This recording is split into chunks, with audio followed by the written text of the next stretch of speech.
Alright, well, if you guys saw my video from Monday, hopefully you were able to get in some UVixie. It made a really nice trade from the 1170s up to 1460s.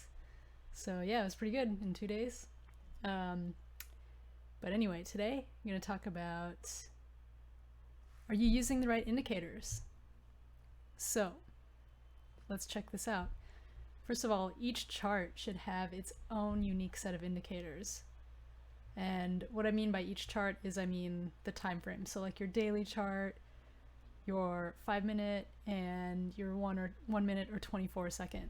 All of them should have their own set of indicators. And if you're using eSignal like I am, you can actually save your set of indicators so that you can drop the indicators on you just using a hotkey. So I'm going to go through mine. So let's get rid of these guys. So I'm day trading and swing trading large caps, and what you need is to have the right indicators on there. And you don't want to have too many, because if you have too many, it's going to be really cluttered. I don't use MACD. I don't use RSI. Sometimes I use volume at price. But for the most part, what you really need is volume with the average running through it, so you can see if you're having high volume, average volume, or below average. That is really important. The next thing you're going to want is the 20 EMA.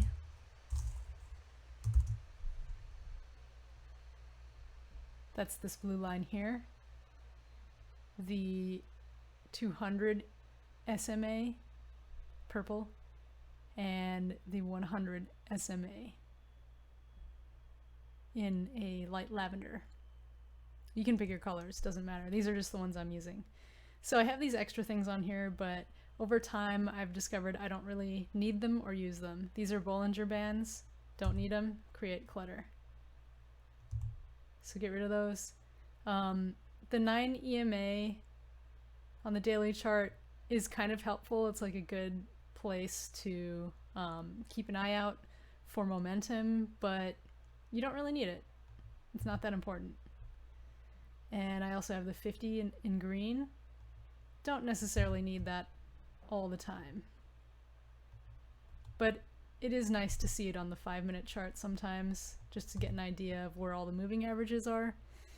But yeah, that's pretty much it.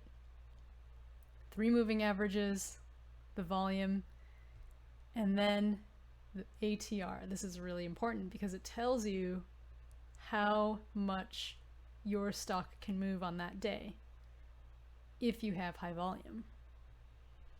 So that's it, daily chart. Really simple. Keep it clean. Don't overcomplicate it. Let's look at the 5-minute chart.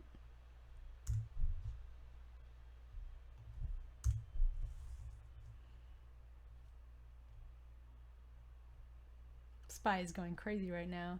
We had a really, really huge bounce. Look at that. So let's get rid of these guys. What do I use for the 5? Let me use my hotkey and drop those on there. My 5-minute chart. Of course, we have volume with the average. And I have all of my moving averages from the daily chart. So these moving averages with the dashed lines, these are going to be from the daily chart put onto the 5-minute. And that really helps a lot because you don't have to keep switching back and forth between your charts to see, oh, where is this level on the daily chart, and then going back to your 5-minute chart. Your eyes can all just be on one chart. So we also have the today's open, yesterday's close, yesterday's low, and yesterday's high. Over time, I have narrowed down my indicators to make sure that the chart is not overcrowded. And in fact, I could get rid of some of these. And then this dotted yellow line is the VWAP. This is also really important. But the previous day's high and low, that actually makes it so I can draw less pivots on the daily chart. I don't have to draw the previous day's high and low anymore.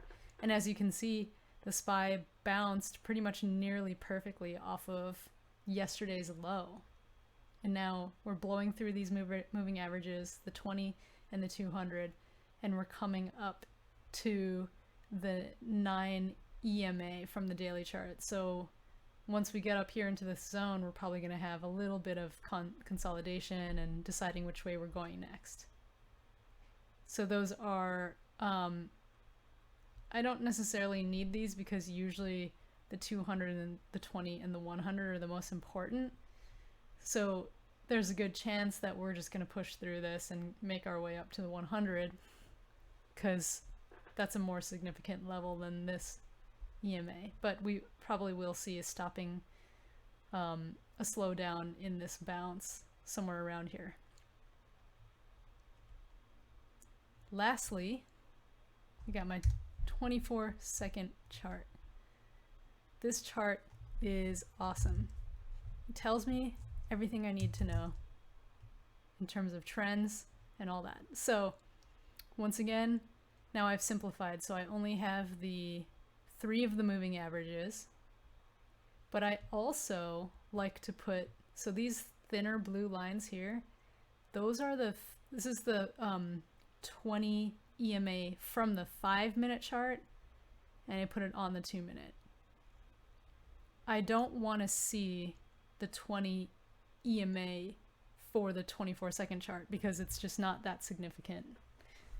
What's going to be more significant are the moving averages from the daily and the 5 imposed onto the 24-second chart. And then it's pretty much the same. The only difference is that I've added the 5-minute moving averages onto this chart. And that's pretty much it. It's pretty simple. You want to keep these charts clean. Don't add a lot of extra stuff because then your eyes are just like looking everywhere at everything.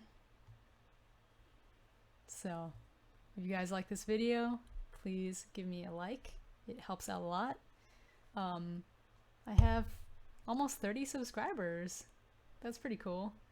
So thanks for watching, and I'll be back Monday with a new video.